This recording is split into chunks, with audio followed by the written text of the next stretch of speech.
Hello students, welcome to my channel Easy Studies by Preeti. Today we are going to start the explanation of the very first chapter of statistics, that is concept of economics and significance of statistics in economics. First of all, let's start with the introduction of statistics. Now, the terms that we will cover up in this lectures are some basic terms, the definition of economics, ordinary business of life, what is economic problem, how or why economic problem arise, economy and its components, factors of production, meaning of statistics, scope of statistics, importance of statistics in economics, statistics methods which are no substitute for common sense. These 11 terms will be covered up in today's explanation. First of all, before studying anything about statistics, there are certain basic terms which we need to understand before starting the study of statistics. First of all, जो हमारा basic term है that who is a consumer. Obviously, वो person जो goods and services को purchase करता है अपने personal use के लिए, वो कंज्यूमर है. For example, we all are consumers, क्योंकि हम जो भी मान लिया हम शॉप में जाते हैं, जो भी सामान खरीदते हैं हम अपने पर्सनल यूज़ के लिए खरीदते हैं, we are consumers. Then comes the producer. Obviously जो पर्सन गुड्स को प्रोड्यूस करता है, एग्जाम्पल जैसे कि मैन्युफैक्चरर है, वो क्या हो गया? Producer. Third term is seller.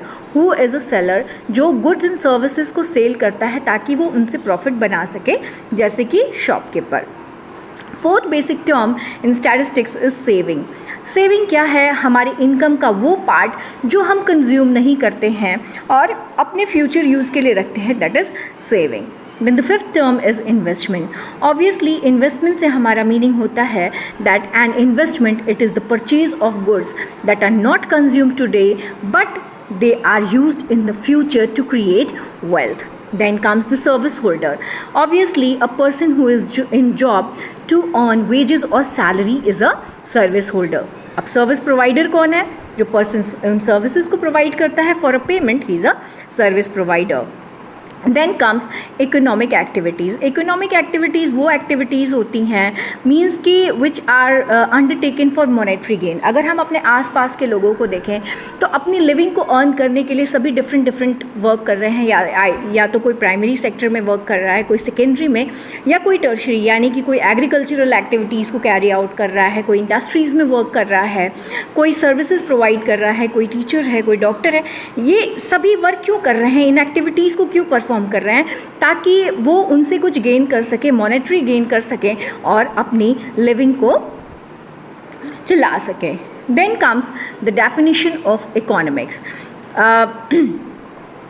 According to Alfred Marshall, who was a great propounder of modern economics, he defines economics as the study of mankind in ordinary business of life. And he says that capital is that part of wealth which is devoted to obtaining further wealth. Now, अगर हम एक define करते हैं economics को, तो we can say in this picture you can see कुछ factors बने हुए हैं. यहाँ पे एक प्रोड्यूसर है, कंज्यूमर मीन्स जो भी मार्केट एक्टिविटीज़ होती हैं, that is through these producers and the consumers. Obviously, हमारा consumer, if the consumer demands for the commodities and that is supplied by the producer, means जो goods का और means की services का जो flow है, it is among these factor market and the product market. तो अगर हम इकोनॉमिक्स की डेफिनेशन की बात करते हैं तो economics it is the study of how people and society choose to employ scarce resources that could have alternative uses in order to produce various commodities that satisfy their wants and to distribute them for consumption among various persons and groups in society. Here I want to clarify to you कि सबसे पहले यहाँ पे हम scarcity की बात करते हैं. स्कैसिटी ऑब्वियसली ये इकोनॉमिक प्रॉब्लम मीन्स हमारे ये मानते हैं कि इकोनॉमी में जो हमारे पास रिसोर्सेज हैं वो स्केर्स हैं, nobody has got the full resources. अब उन स्केर्स रिसोर्सेज से हम ह्यूमंस जिनकी अनलिमिटेड वांट्स हैं, उन स्केर्स रिसोर्सेज से अपनी नीड्स को कैसे सेटिस्फाई करते हैं, that all we study in economics. अब हम बात करते हैं ऑर्डिनरी बिजनेस ऑफ लाइफ की।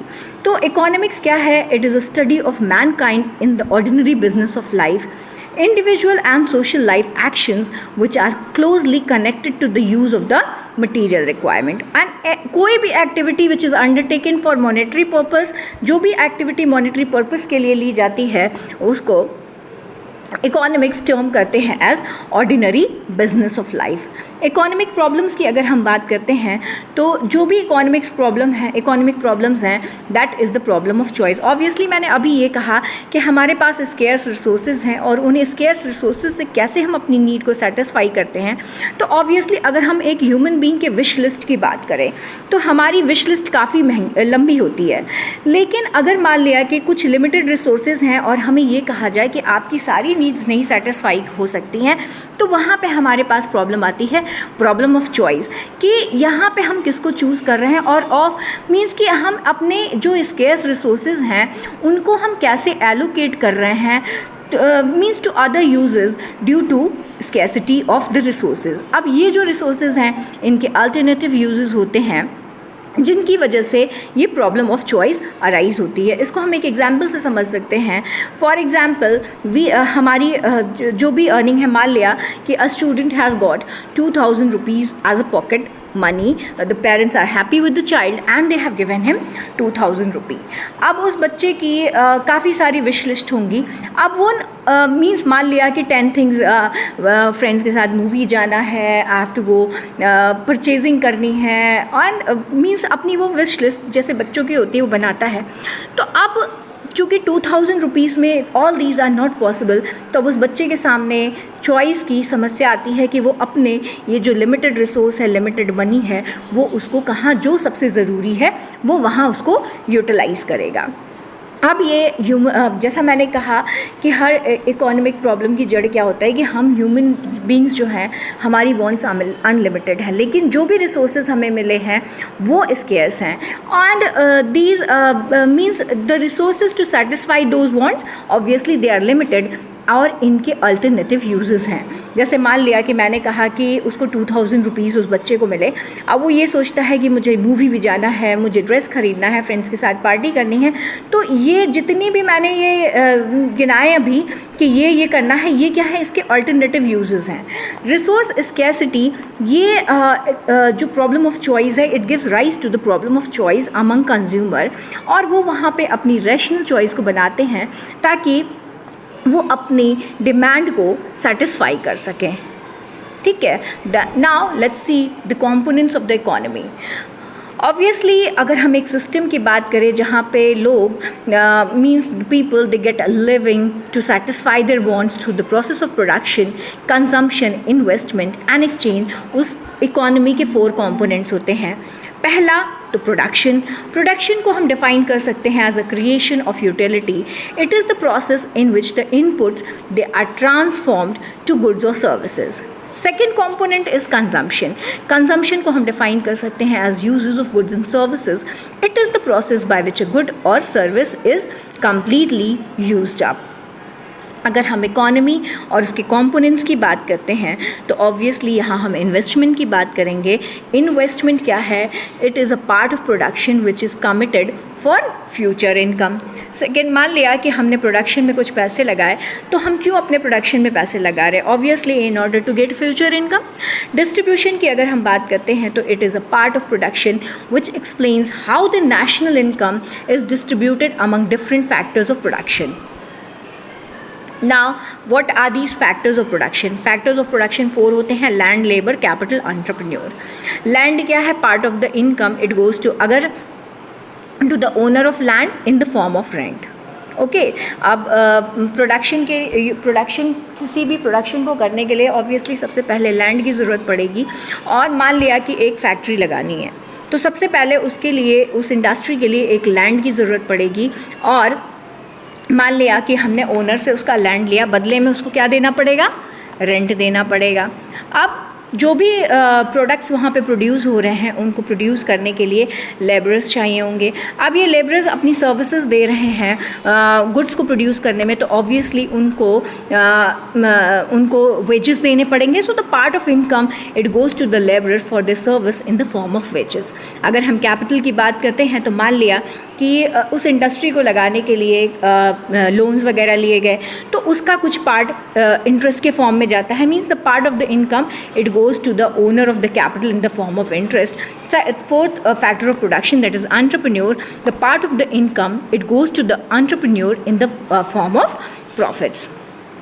Now let's discuss about the meaning of statistics. Statistics क्या है? ये एक quantitative information है facts and findings का, means ये numerically expressed होता है, इसको numerically express किया जाता है statistics को। अगर हम इसके सिंगुलर सेंस की बात करें तो it can may be defined as the collection of organisation, presentation, analysis and interpretation of data. In plural sense statistics it refers to information in terms of numbers और numerical data such as population statistics. अगर हम अगर layman से भी अगर ये question पूछते हैं व्हाट इज़ स्टैटिस्टिक्स, तो वो लेमैन भी यही कहेगा कि इट इज़ लाइक मीन्स की स्टोर ऑफ क्वांटिटेटिव इंफॉर्मेशन। तो मीन्स कि कोई यहाँ पे क्वांटिटी की बात की जाती है, क्वालिटी की बात नहीं की जाती है। और जो भी स्टैटिस्टिकल इंफॉर्मेशन है it may be a raw information. अब ये जो भी इंफॉर्मेशन रॉ इंफॉर्मेशन है उसको क्लासिफाई करना पड़ता है, टैबुलेट करना पड़ता है, and it should be systematically presented. Now obviously statistics it is a branch of mathematics that deals with the collection, organization and analysis of numerical data with such problems as experiment, design and decision making. Statistics in plural sense, तो अगर हम statistics as a plural sense में बात करते हैं, statistics they are numerical statement of fact in any department of inquiry placed in relation to each other.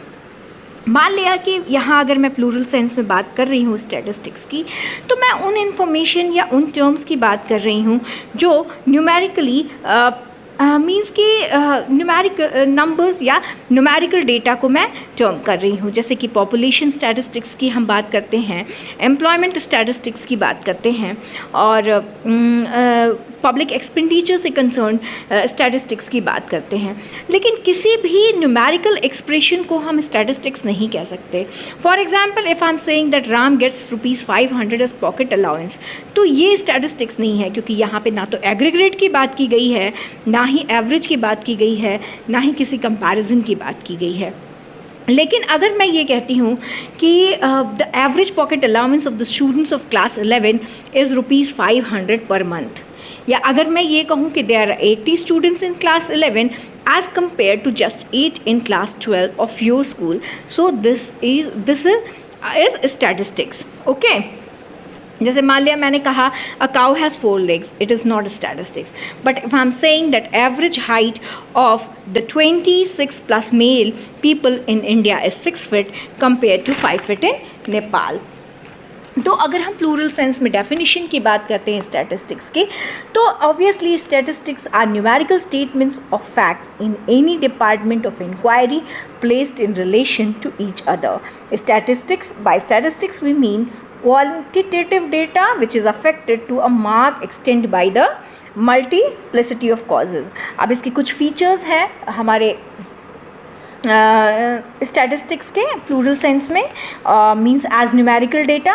तो पहला क्या है कि it is aggregate of facts, means कि एक सिंगल नंबर स्टैटिस्टिक्स को कॉन्स्टिट्यूट नहीं करता है, उससे कोई भी कंक्लूजन नहीं ड्रॉ किया जा सकता है, जैसा मैंने पॉकेट अलाउंस के एग्जाम्पल में बताया। अब ये केवल कंपेयर किया जा सकता है and conclusions can be drawn from that. Means कि ये एग्रीगेट नंबर ऑफ फैक्ट्स है को ही हम स्टैटिस्टिक्स कहते हैं. Secondly, it can be numerically express. जो स्टैटिस्टिक्स है means it can be expressed in terms of numbers. Qualitative aspects like small, rich, she is fair, she is dark, ये statistics नहीं है. Only the data that is expressed in numericals, that is statistics. अगर मैं कहती हूँ कि Irfan Pathan is tall, Sachin is short, it is not a statistical data. लेकिन अगर मैं ऐसे स्टेटमेंट देती हूँ कि that the height of Irfan Pathan is 6 feet and 2 inches and that of Sachin is 5 feet 4 inches, then this numerical data it will be called statistics. क्योंकि यहाँ पे ये न्यूमेरिकली एक्सप्रेस किया गया है, क्वांटिटी बताई गई है, मेजरमेंट बताई गई है, ना कि क्वालिटी बताई गई है. थर्ड, इसका जो कैरेक्टरिस्टिक्स है as plural sense it multiplicity of causes. Means कि statistics it is not affected by any single factor. Means कि it is influenced by many factors. जैसे कि मीन्स कि इट इज़ अफेक्टेड बाई, अगर वो एक फैक्टर से अफेक्ट होता तो उस फैक्टर को हटाने के बाद से it will lose all other significance. जैसे कि 30% राइज इन प्राइजेज़ कि अगर हम बात करते हैं प्राइस राइज की बात करते हैं तो ये प्राइस राइज काफ़ी सारे सेवरल रीजंस की वजह से होता है. जैसे कि मान लिया कि सप्लाई में अगर रिडक्शन हो जाए, सप्लाई कम हो जाए तो भी प्राइसेस राइज करती हैं. एकदम से डिमांड किसी भी कमोडिटी के लिए बढ़ जाए तो भी प्राइसेस राइज़ करती हैं. शॉर्टेज अगर होती है पावर की या राइज़ लोगों के वेजेस में राइज़ हो जाए, लोगों के पैसे बढ़ा दिए जाए, इनकम एकदम से बढ़ा दी जाए तो ऑब्वियसली लोग ज़्यादा से ज़्यादा डिमांड करने लगेंगे, तो वहाँ पे क्या होता है, प्राइसेस राइज़ होती हैं. या मान लिया कि जो भी टैक्सेस इम्पोज किए जा रहे हैं कमोडिटी पे उनके वो बढ़ा दिए जाए तो भी प्राइसेस राइज़ होंगे. यानी कि कोई एक सिंगल हम यहाँ पे डेटा नहीं बता सकते हैं प्राइस राइज़ के लिए. There are multiplicity of causes. Then the fourth feature of statistics in as plural noun is reasonable accuracy. अगर हम reasonable degree of accuracy की बात करते हैं तो ये means कि ये व्यू में रखा जाना चाहिए while collecting statistical data. अब ये डिपेंड करता है कि हमारे इन्वेस्टिगेशन का पर्पस क्या है, इसका नेचर क्या है, साइज़ क्या है, and what are the available resources, and they should be mutually related and comparable. Means कि ऐसे कोई भी न्यूमेरिकल डेटा को हम अगर मीन्स कि अगर वो कंपैरेबल नहीं है, उसमें क्वालिटी ऑफ कंपैरिजन नहीं है, तो हम उसको स्टैटिस्टिक्स नहीं कह सकते हैं. जैसे कि मान लिया कि मैंने ये कहा कि राम 40 years old है, मोहन 5 feet tall है, सोहन की वेट 60 kg है. लेकिन ये जो भी नंबर्स हैं इनको हम स्टैटिस्टिक्स नहीं कहेंगे. दो ये न्यूमेरिकली एक्सप्रेस्ड हैं लेकिन ये स्टैटिस्टिक्स नहीं हैं क्योंकि इनमें कोई भी म्यूचुअल रिलेशन नहीं है और ना ही कोई सब्जेक्ट ऑफ कंपैरिजन है. लेकिन अगर मैं इन सभी के एज की बात करती कि राम की एज 40 years है, मोहन 30 years का है, सोहन 20 years का है, तो ये डेटा हमारा स्टैटिस्टिक्स होता. देन किसी भी डेटा कलेक्शन के लिए प्री डिटरमाइंड ऑब्जेक्टिव होना चाहिए. इट शुड बी इन्यूमरेटेड और एस्टिमेटेड, और ये इसका कलेक्शन एक सिस्टमेटिक मैनर में होना चाहिए. अब अगर हम लोग बात करते हैं स्टैटिस्टिक्स सिंगुलर सेंस की, अगर हम बात करते हैं तो ऑब्वियसली ये it is defined as collection, presentation, analysis and interpretation of means and interpretation of numerical data. These are the characteristics of statistics as in the plural noun. Aggregate of facts numerically expressed, affected by multiplicity of causes, reasonable accuracy, predetermined purpose, enumerated or estimated, collected in a systematic manner. Now let's talk about statistics in as a singular noun.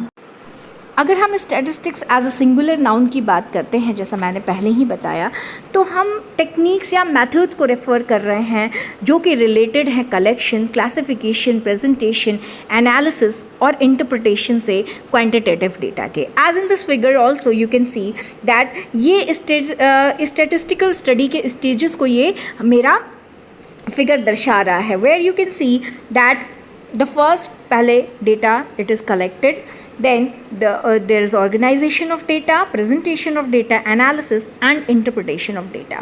अब ये इन सारे stages को जो हमने ये stages statistical study के ये जो स्टेजेस हैं इनको स्टडी करने के लिए there are several statistical tools जो कि इस क्राइटेरिया में इन्वॉल्व होते हैं, जैसे कि स्टैंडर्ड टेक्निक्स या मेथड्स की हम बात करते हैं। इन टेक्निक्स या मेथड्स को हम स्टैटिस्टिकल टूल्स कहते हैं। तो ये जो भी स्टैटिस्टिकल टूल्स हैं वो यूज़ होते हैं इन हर एक स्टेज पे। जैसे कि अगर हम कलेक्शन ऑफ डेटा की बात करें तो यहाँ पे सेंसस या सैम्पल टेक्निक यूज़ की जाती है। सेंसस टेक्निक की अगर हम बात करें तो मीन्स पर हेड काउंटिंग की बात की जाती है। लेकिन अगर हम सैम्पल टेक्निक की बात करते हैं तो यूनिवर्स या means as a economy whole को हम यूनिवर्स यहाँ पे इकोनॉमिक्स में बोलते हैं। तो यहाँ पे कुछ लोगों के सैम्पल्स ले लिए गए या कुछ लोगों के डेटा ले लिए गए और उसके अनुसार या अकॉर्डिंग टू दैट कोई भी इंटरप्रिटेशन की गई। Second stage is organisation of data. Here the statistical tools are array of data and tally bars. Third stage is presentation of data and the tools are table, graphs and diagrams. Means कि जो भी data statistical data है वो या तो table, graph and diagram से present होता है। Then comes the analysis of data. यहाँ पे percentage, average, correlation, regression and coefficient की बात की जाती है। In the interpretation of the data, magnitude of percentage, average and the degree of relationship between different economic variables की बात की जाती है। Then scope of statistics. अगर हम स्टैटिस्टिक्स के स्कोप की बात करते हैं तो इसमें हम नेचर ऑफ स्टैटिस्टिक्स को इंक्लूड करते हैं, सब्जेक्ट मैटर ऑफ स्टैटिस्टिक्स को यूज़ करते हैं एंड लिमिटेशंस को इंक्लूड करते हैं। अगर हम नेचर की बात करते हैं तो in the words of professor Tippett, statistics को हम it is both a science as well as an art.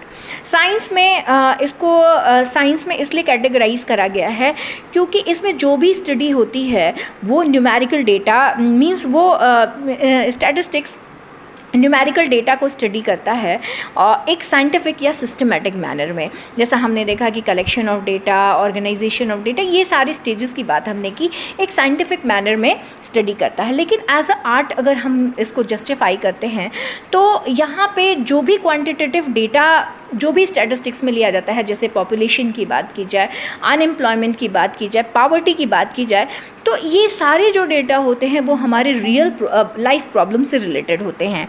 तो इन स्टैटिस्टिकल डेटास को यूज़ करके we are able to analyse and understand the real life problem in a much better वे।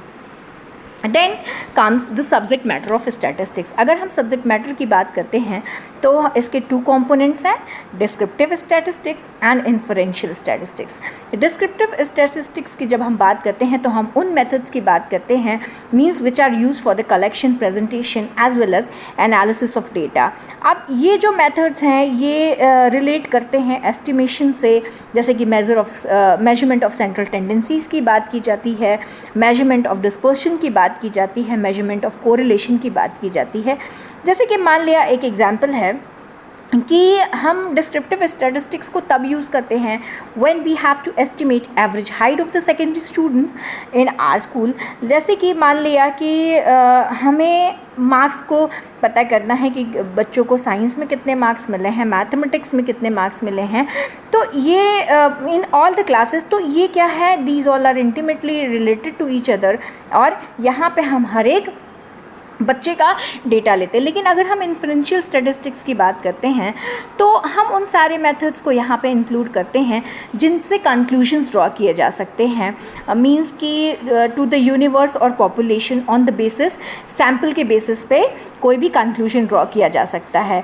जैसे कि मान लिया कि आपके टीचर को एवरेज हाइट एस्टिमेट करनी हो एंटायर क्लास की on the basis of average weight of only sample of students. कुछ मान लिया कि 20 स्टूडेंट्स हैं, उसमें से 5 स्टूडेंट्स के सैम्पल्स ले लिए गए और उसके हिसाब से डेटा को बताया गया, then that is inferential statistics.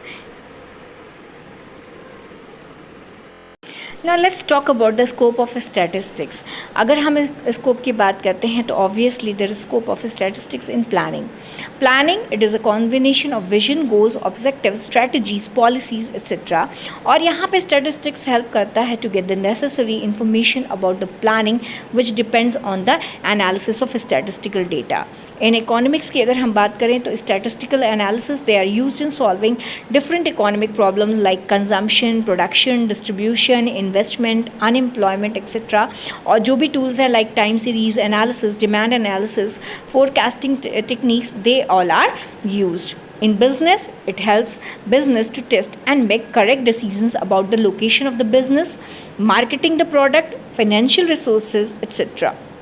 In state of management, in order to set different policies to run an economy efficiently and allocating economy resources in various sectors which are based on different statistical tools. In research activities also, there is a scope of statistics, because these techniques, they are used for collecting information during research and also for an analysis and interpretation of research findings. In administration, it is widely used to formulate and forecast different plans and policies of state administration. Then what is the importance of statistics? Obviously, it is for quantifying economic problem. For example, unemployment is said to be 20% of India's working population. For intersectoral comparisons also, statistics is important. For example, looking after the impact of unemployment in different sectors such as rural and the urban sector. It's important is in cause and effect relationship also. For example, the cause of unemployment and its effect on market inflation rate or on the economy's growth. Formulating policies, for example, in order to set the budget for the economy, it helps in fiscal policy. In economic equilibrium also, for example, in order to ensure equilibrium between market demand and market supply. And these are listed importance of statistics in economy. First of all, constructing economic theories. For example, we use statistics in consumer theory of demand and producer theory of supply, that which we will study in chapters of microeconomics. Now let me tell you, above all, there are certain limitations also of statistics, क्योंकि इसमें केवल numerical facts को ही study किया जाता है और qualitative phenomena को study नहीं किया जाता है. And it is study of only aggregate facts. और किसी भी स्टैटिस्टिकल डेटा के लिए होमोजीनिटी ऑफ डेटा होनी चाहिए, एंड जो कि इसकी एक एसेंशियल रिक्वायरमेंट है. और जो भी इस पे रिजल्ट्स हैं वो ट्रूली एवरेज पे बेस्ड होते हैं. जैसे मान लिया कि अगर हम 2 फैक्ट्रीज़ का एग्जांपल लेते हैं, एक फैक्ट्री फर्स्ट ईयर में 100 प्रॉफिट होता है, सेकंड में 200 और थर्ड में 300. वहीं दूसरी फैक्ट्री को फर्स्ट ईयर में 300, देन 200 एंड 100. लेकिन अगर हम इनका एवरेज निकालते हैं तो दोनों का सेम आता है.